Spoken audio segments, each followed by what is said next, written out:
last page and got a little better idea of how chronic stress can keep you completely fatigued.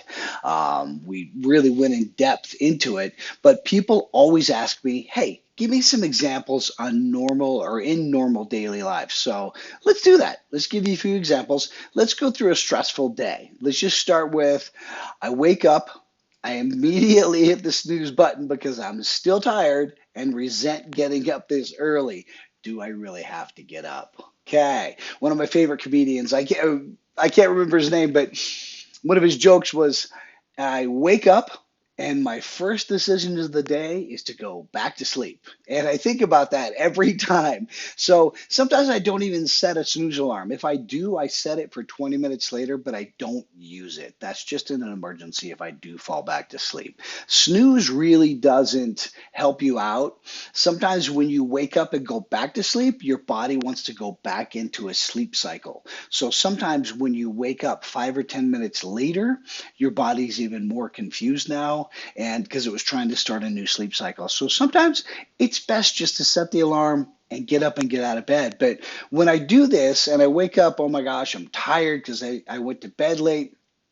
I'm already starting my day with cortisol and just a little bit of adrenaline because I'm getting stressed out. When you go to bed at night, cortisol actually naturally secretes at night for hormonal functions, for healing, for muscle breakdown and repair. And so when you wake up, you really need to kind of wake up and get hydrated, but we'll do that on the peaceful day. So next, I got up late. Oh my gosh, now I overslept. No time for breakfast. I'll stop and grab coffee and a muffin on the way. Does that sound familiar? I've been there.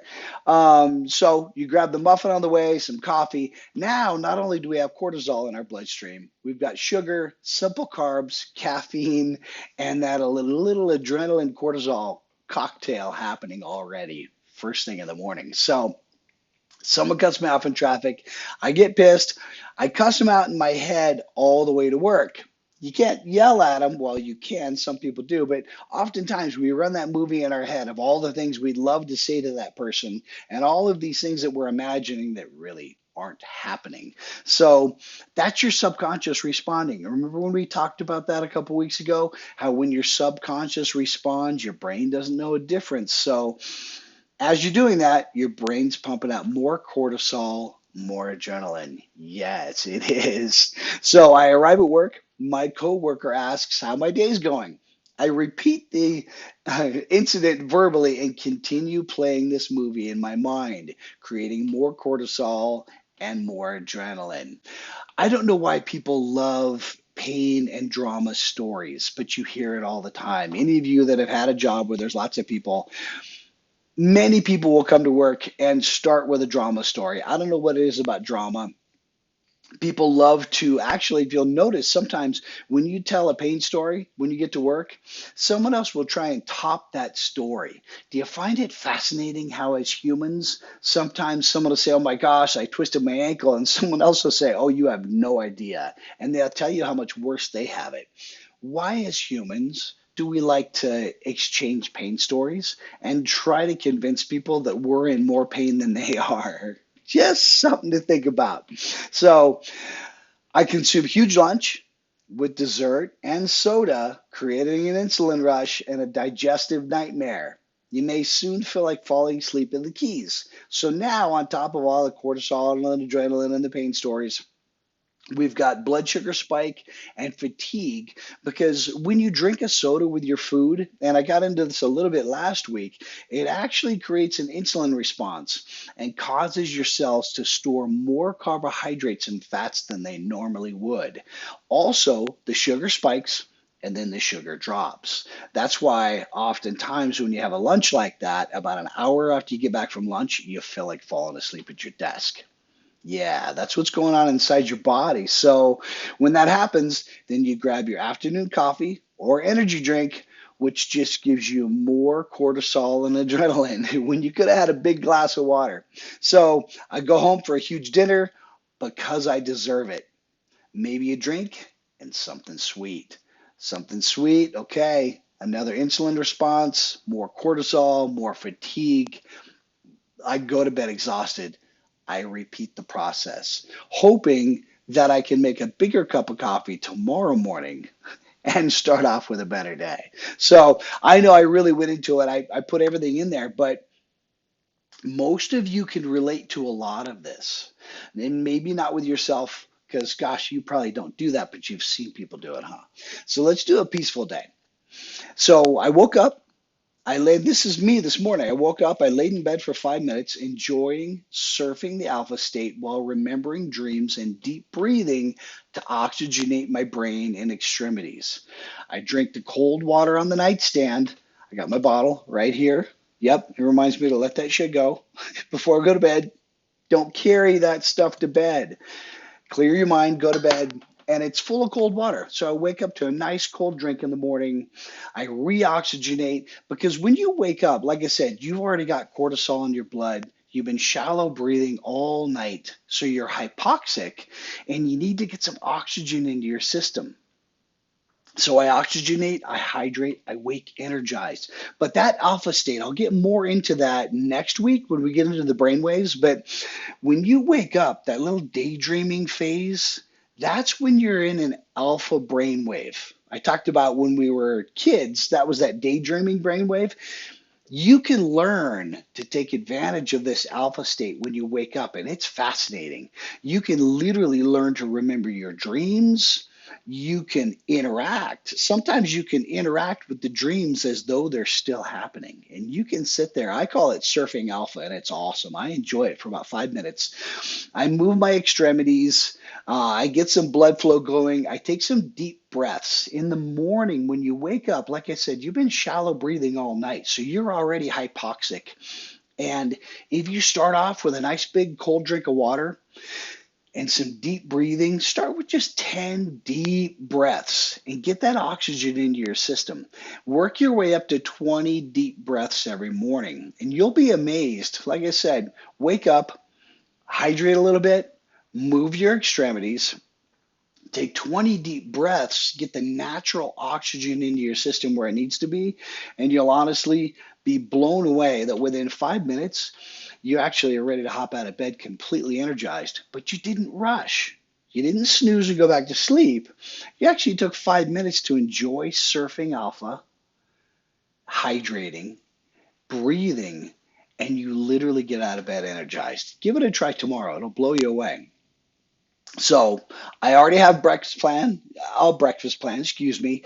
I usually have a green smoothie, or I've got another list of things in my head that I have that are easy to grab, things that I know that give me energy in the morning. I already woke up.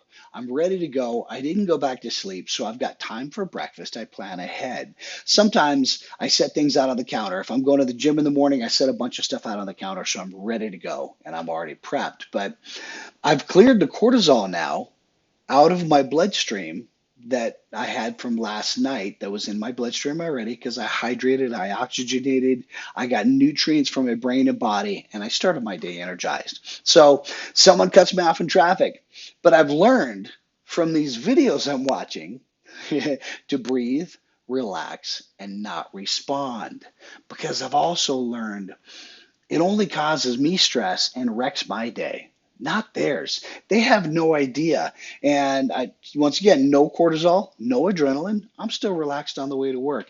And I learned years ago, I kind of turned this around.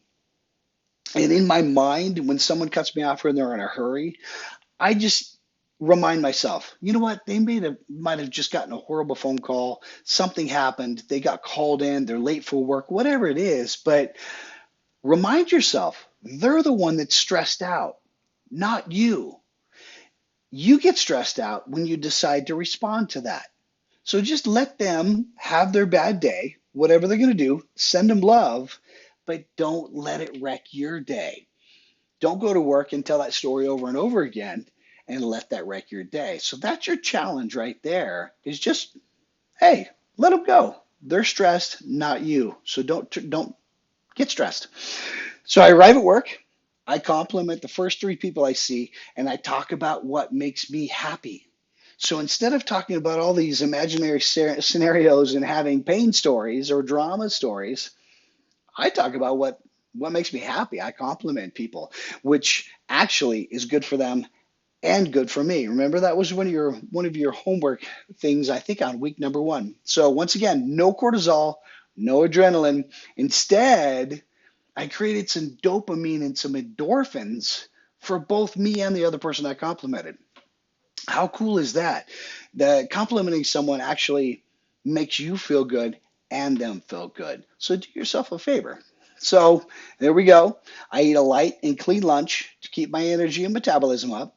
I avoid drinking soda with my food to keep insulin and blood sugar normal. I don't feel like I need an afternoon nap. I'm not going to fall asleep at the keys because I ate light. I ate something that was good for me, and I really just avoided the soda. If you have to have soda, I really don't recommend it at all. It's literally poison for your body, but I'm not going to get into that right now. Avoid it completely. If you have it on an empty stomach, not with food, so that it counteracts with that food. I actually love iced tea. I'll grab a coffee or an iced tea in the afternoon sometimes.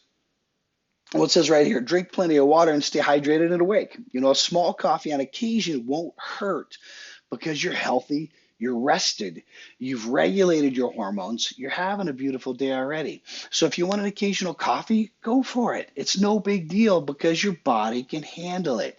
If you're having it every morning, every afternoon, that's different. That's getting addicted to stress hormones. And we'll get a little more into that later. But if you lead a nice, healthy day like this, you can have an afternoon coffee. I like iced tea because there's a little bit of caffeine in it, but there's a ton of water in it, and I get hydrated at the same time. So I go home for a lean dinner. I avoid most of the carbs because, as we learned last week, I don't need energy before sleeping. I breathe, I meditate, I sleep deep. So I know these are radically opposite, but read these over again and you'll really be surprised of how many things on the left you do or have done in the past, and how many things on the right you can do. You don't have to do them all. Just start with one or two. See what happens and reach out to me. I'd love to hear how this works for you. So, once again, pause this, get your handy dandy notebook out, take some notes, and come up with 3 to 5 things you could change and start tomorrow morning to change your day.